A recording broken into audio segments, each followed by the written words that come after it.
अमरीन ने हमें बताना था पीआरपी के बारे में कि अमरीन ये तो आपने एक्सप्लेन कर दिया। अब मुझे बताएं ये जो पीआरपीज़ हैं, अगर हम हेयर ट्रांसप्लांट की तरफ नहीं जाना चाह रहे या कोई डर है तो क्या पीआरपी हेल्प करती है आपके बालों को सही करने में? जी बिल्कुल करती है, जिनका पीआरपी हेल्दी हो। अच्छा। हम कहते हैं पेशेंट्स को कि फिश, नट्स, एलमंड्स खाओ, अच्छी हेल्थ बनाओ, प्लाज्मा अच्छा निकले। What does PRP stands for? Plasma rich protein. Okay. तो वो क्या होता है, एक एक्चुअली प्रोटीन है जो प्लाज्मा और उसको हम लोग निकालते हैं। अच्छा, अब वो सेंट्रीफ्यूज करके तो हम निकालते हैं। बहुत सारे लोगों को पता है कि पीआरपी क्या है। एक पीआरपी है, एक पीआरएफ है, प्लाज्मा रिच फेरेटिन। ठीक है। वो ज़्यादा थिकर होता है, मतलब अलग अलग उनकी समझे सेंट्रीफ्यूज करने का एक लेवल अलग अलग होता है सारा ब्लड आपका। पर अगर किसी का ब्लड ही हेल्दी नहीं है, एक बच्चा है छोटा जो स्मोकिंग भी करता है, एक्सपायरी, डाइट अच्छी नहीं है, उसका क्या ही निकलेगा प्लाज्मा। फिर हम उस स्टेप को छोड़ के मीज़ो पे आ जाते हैं। ठीक है, तो बना प्लांट एक्सट्रैक्ट, मतलब इससे आपको गारंटी होती है कि मीज़ो से भी आ जाएगा? Do you tell your patients that it's not? No, I never do any guarantees with anybody, क्योंकि नहीं, जरूर गारंटी नहीं होती। ठीक है डॉक्टर साहब, जैसे उन्होंने अभी कहा कि पीआरपी, आपके पास ऐसे कोई पेशेंट्स हैं जिन्होंने ये सब कुछ कर लिया?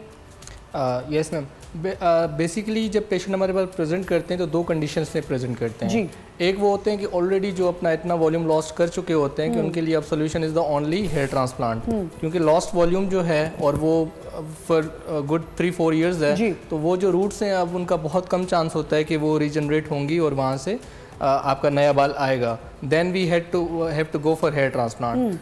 दूसरी कंडीशन में बच्चे हमारे पास प्रेजेंट करते हैं यूजुअली अर्ली 20s में या मिड 20s में, उनका हेयर लॉस चल रहा होता है और साथ में उनके टेम्पोरल एरियाज या आगे से हेयर लाइन रिसीडिंग वो भी साथ में स्टार्ट हो जाती है।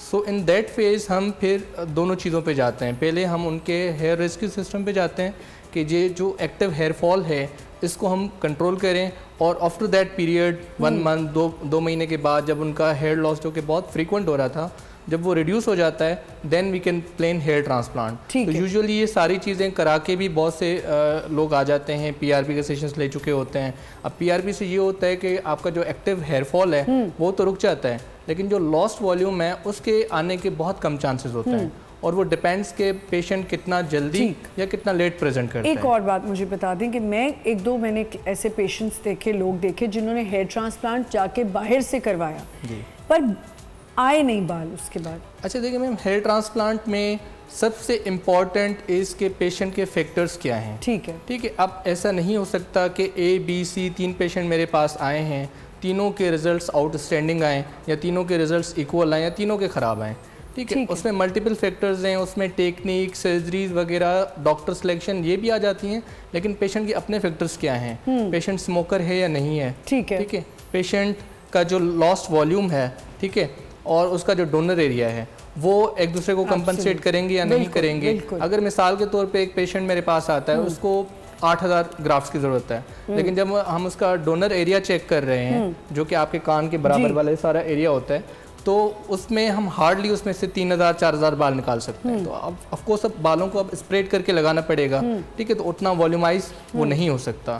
प्लस में इसमें बहुत सी चीज़ें हैं, हेयर ट्रांसप्लांट से पहले की केयर, स्कैल्प की कंडीशन क्या है, ड्यूरिंग हेयर ट्रांसप्लांट जो सारी टेक्निक्स है उसमें जब हम बाल को निकालते हैं, FUE जो मेथड होता है उसमें हम एक्सट्रैक्ट करते हैं एक बाल को निकालने के बाद एज सुन एज पॉसिबल उसको दोबारा से ट्रांसप्लांट करना होता है। तो ये टेक्निकल प्रॉब्लम्स हैं। अगर वो मिसाल के तौर पे काफ़ी देर तक बाल को आपने बाहर रखा, ठीक है, और लगाने में आपने देर की, तो उसमें भी आपका जो उसका लाइफ है बाल की वो डैमेज होगी और अल्टीमेटली नंबर ऑफ ग्राफ्ट्स जो हैं वो कम जनरेट होंगे नॉर्मल से।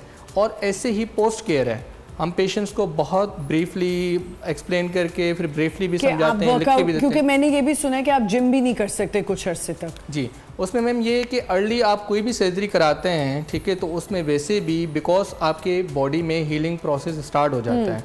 एज सुन एज आपकी बॉडी में इंजरी होती है तो वहीं पे आपका हीलिंग प्रोसेस भी स्टार्ट हो जाता है। तो स्मोकिंग, वर्कआउट वगैरह सारी चीज़ें for certain period of time हम कहते हैं कि आप इनको थोड़ा सा आगे कर लें, डिले कर लें।